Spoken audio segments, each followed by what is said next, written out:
નમસ્કાર.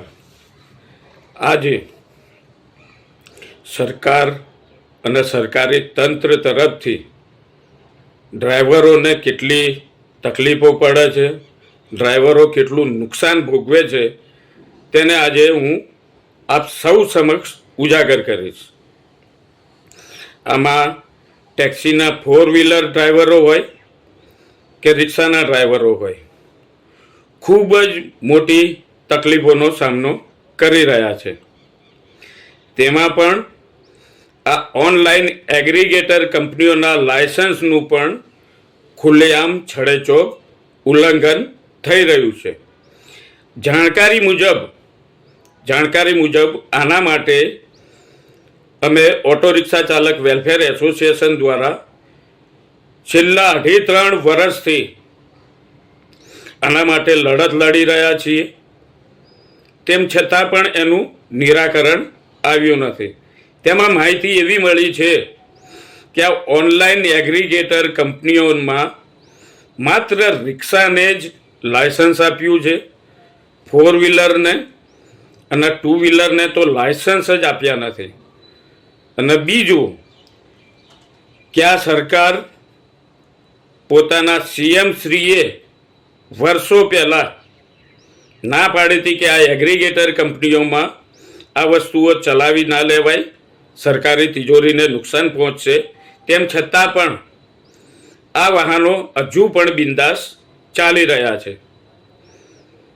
અમારા લોકોનો શું વાંક? અમે કોમર્શિયલ વાહનવાળા, 4 વ્હીલરવાળા હોય કે રિક્ષા ચાલકો હોય, એનો વાહન ખરીદીએ ત્યારે 18% ટેક્સ સરકારને ચૂકવીએ છીએ. રિક્ષાને પણ એવું જ છે. 4 વ્હીલર ચાલકોને ટેક્સી કોમર્શિયલ વાહનને 30,000 થી 35,000નો વીમો આવે છે અને રિક્ષાને 8-10 હજારનો. એના પછી આવા કોમર્શિયલ વાહન હોય એને પોલીસના સ્ટીકર લગાવવાના, પાસિંગ ફિટનેસ કરાવવાનું, આવા અનેકો ખર્ચાઓ એની અંદર આવતા હોય છે. સાથે ઓનલાઈન એગ્રીગેટર કંપનીઓમાં આ જે ટેક્સી ને નોન ટ્રાન્સપોર્ટ વાહનો ચાલે છે, તો એનામાં પણ એ લોકોની ફી 3 એપ્લિકેશનની ફી ગણીએ ને તો ખાલી 500 રૂપિયા થાય છે, અને દિવસનો ગેસ ગણીએ તો 1000 રૂપિયા. એટલે પહેલાં તો 4 વ્હીલર ચાલકોને 1500 રૂપિયા કાઢવા પડે ને એના પછી જે પણ વળતર મળે ને એ એમનું વળતર. એટલું બધું નુકસાન 4 વ્હીલરના ટેક્સી ડ્રાઈવરો પણ ઓનલાઈનમાં ભોગવી રહ્યા છે, સાથે રિક્ષા ચાલકો પણ ભોગવી રહ્યા છે. જે સરકારે નક્કી કર્યું છે કે મિનિમમ 1.2ના 20 રૂપિયા, ત્યારબાદ હરેક કિલોમીટરના 15 રૂપિયા. પણ સરકાર શું કરે છે? સરકારે નક્કી કરેલું ભાડું આ ઓનલાઈન કંપનીઓ રિક્ષા ચાલકોને આપતી નથી, 4 વ્હીલરવાળાઓને પણ આપતી નથી. રિક્ષા ચાલકોને 9-9, 10-10 રૂપિયા કિમી જેવું ભાડું આપે છે. સાથે પ્લેટફોર્મ ફી હોય, કમિશન હોય, કશું જ મળતું નથી. રિક્ષા ચાલકોનો ધંધો ખેરવાઈ ગયો છે. આના માટે ફરિયાદ કરી હતી, એટલે આરટીઓ અધિકારીઓ શ્રીએ અમદાવાદના એની ઉપર એક્શન લીધા. એવા નોન ટ્રાન્સપોર્ટ 2 વ્હીલરોને વાહન દીઠ 10-10 હજાર રૂપિયાનો ફાઇન આપ્યો. અને જ્યારે આરટીઓ શ્રીએ કડક કાર્યવાહી કરી તો લગભગ જાણવા જેવું છે કે એ આરટીઓ અધિકારી શ્રીની કદાચ એ જ કારણે બદલીઓ થઈ ગઈ હશે. અમારે કોર્ટમાં જવું પડ્યું, હાઈકોર્ટમાં પિટિશન દાખલ કરી. હાઈકોર્ટમાં ગયા પછી પણ શું મળ્યું? કોની ઉપર હવે ભરોસો કરીએ? 4 મહિનાની તારીખો પડે છે, 4 મહિનાની. સરકાર તરફથી સરકારી વકીલ એફિડેવિટ જ ફાઇલ નથી કરતા. કેની ઉપર ભરોસો કરીએ? ભરોસો હવે ઉઠી ગયો છે. એટલું બધું નુકસાન અમે ભોગવી રહ્યા છીએ ભાડામાં. છેલ્લે 10/6/2022 રિક્ષા ચાલકોનું ભાડું વધાર્યું હતું અને આજે 2026 ચાલે છે. દર વર્ષે સરકારનો નિયમ હતો કે એપ્રિલ ને મેમાં ભાડાને રિવ્યૂ કરવામાં આવે. કોઈ ધ્યાન આપતું નથી.